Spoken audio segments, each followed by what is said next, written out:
Cordial saludo. Somos estudiantes de la Maestría en Tecnologías de la Información aplicadas a la educación de la Universidad Pedagógica Nacional. Somos Stephanie Cuervo Guzmán y quien les habla, Jamie Marzola Gamboa Forero. Vamos a explicar el siguiente artículo: la neurociencia cognitiva de la memoria visual a corto plazo, del científico Bradley Rowley.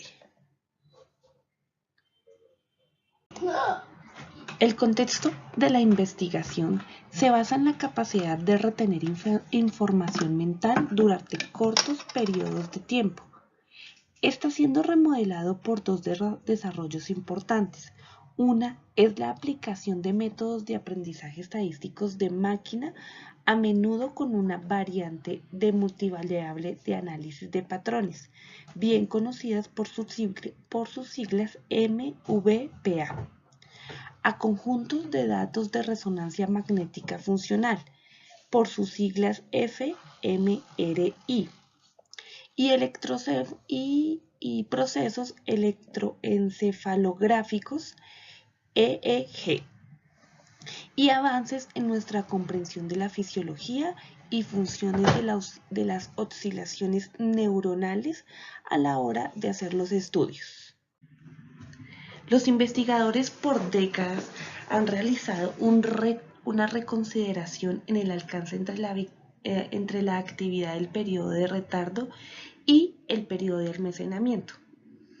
Una suposición gobernante de la investigación en la memoria visual a corto plazo es que ha sido que la retención a corto plazo de la información visual está respaldada por regiones que muestran niveles elevados de actividad durante el periodo de demora de las tareas de memoria visual a corto plazo.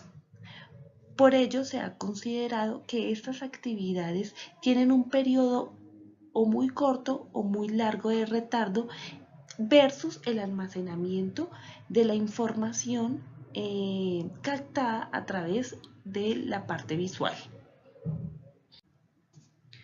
El experimento se realizó con una serie de pacientes en donde se usó electroencefalografía y en la lectura de una diferencia fundamental entre la variante de multivariable de análisis de patrones, y los análisis fueron basados en la intensidad de la señal univariable, que es el primero que no implica el umbral del conjunto de los datos antes del análisis, sino que más bien analiza el patrón producido por todos los elementos en el espacio de muestreo. Las ventajas analíticas de este experimento se enfocan dando ganancias en cuanto a los marcadores sensibles y de especificidad que arrojan los datos al realizarse con este sistema. Los resultados del experimento se muestran en la siguiente gráfica. La parte de aquí está mostrando las zonas sensibles que capta en la electroencefalografía. Esta se puede leer como la forma de disociar la señal del periodo de retardo elevado en la retención de la información a corto plazo. En resumen de los resultados, es que los sujetos se escanearon con fMRI mientras veían una, 2 o 3 muestras de muestra de puntos en movimiento. Luego se sondearon para recortar la dirección de cada uno de los puntos. En A se ven los mapas estadísticos univariados que indican las regiones que muestran la sensibilidad a la carga durante la presentación de estas muestras, el periodo de demora o en ambos casos. Para B, los datos de series de tiempos de Volbets, que es solo una muestra, que es este panel izquierdo, o Volbets solo para una muestra en retardo que se muestra en la parte derecha. La forma de onda del trullo ilustra el rendimiento de recodificación de un clasificador.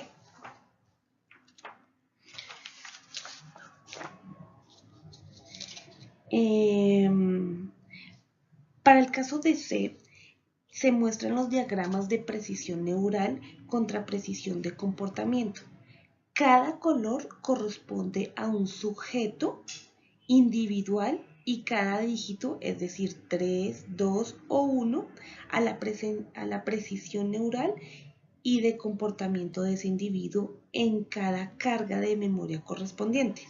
Las líneas son el ajuste indicado por el ANCOVA que se realizó a las pruebas.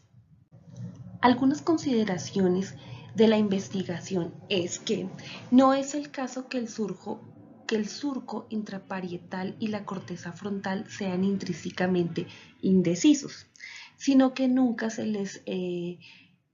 los contrate o se los retrae para la retención de información a corto plazo.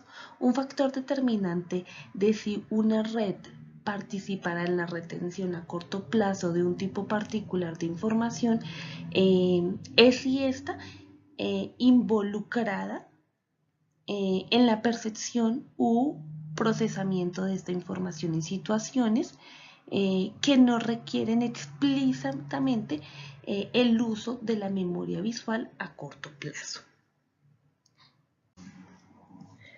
Por su parte, los investigadores Brackley realiza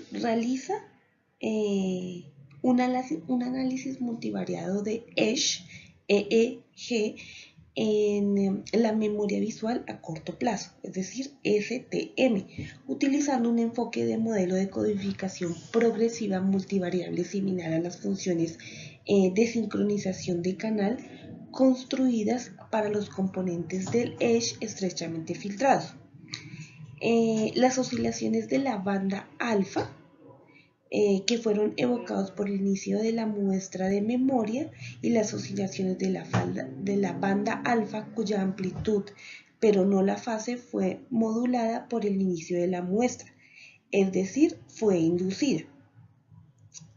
En este caso sus resultados indicaron que los patrones distribuidos especialmente en la actividad de la banda alfa que abarca el periodo inducido pero no evocado predijeron la variación en la precisión de la memoria visual a corto plazo en la intersección del sujeto y dentro del sujeto. ¿Listo? Para ello, las gráficas muestran en A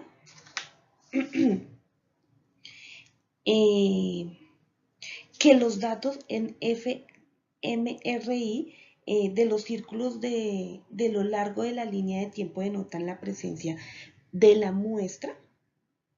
Los triángulos que se ven en esta parte denotan las retroseñales y los cuadros denotan las ondas de reconocimiento.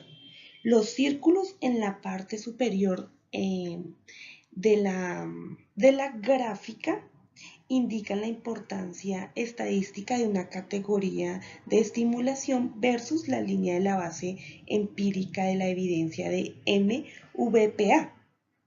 Para la categoría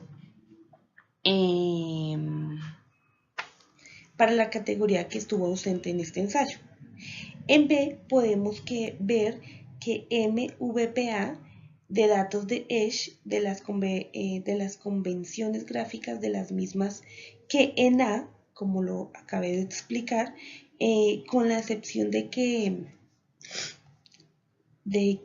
la significación estadística solo probada durante los periodos de demora se denota con asteriscos, como se muestra aquí, codificados por colores. La clasificación fueron entrenados y probados con el mismo conjunto de datos utilizando la validación cruzada de un ensayo fuera de la prueba. Las discusiones a las que llegó este trabajo fue principalmente que la cognición de alto nivel incluida en la memoria visual a largo plazo surge de interacciones neuronales dinámicas y distribuidas que se desarrollan en múltiples escalas de tiempo, es decir, no se hacen todos en un mismo espacio, lugar y tiempo. La adopción de métodos que se alinean más estrechamente con estos principios de la función cerebral está llevada a descubrimientos con importantes implicaciones para los modelos cognitivos de la memoria visual a largo plazo y memoria de trabajo además de ello. También se concluyen que toda esta información ayuda a las investigaciones en curso sobre cuestiones tales como los factores que subyacen a las limitaciones de capacidad de la memoria visual a corto plazo y las relaciones entre la memoria visual y la retención. Con esto doy terminada nuestra presentación. Espero les haya gustado. Muchísimas gracias.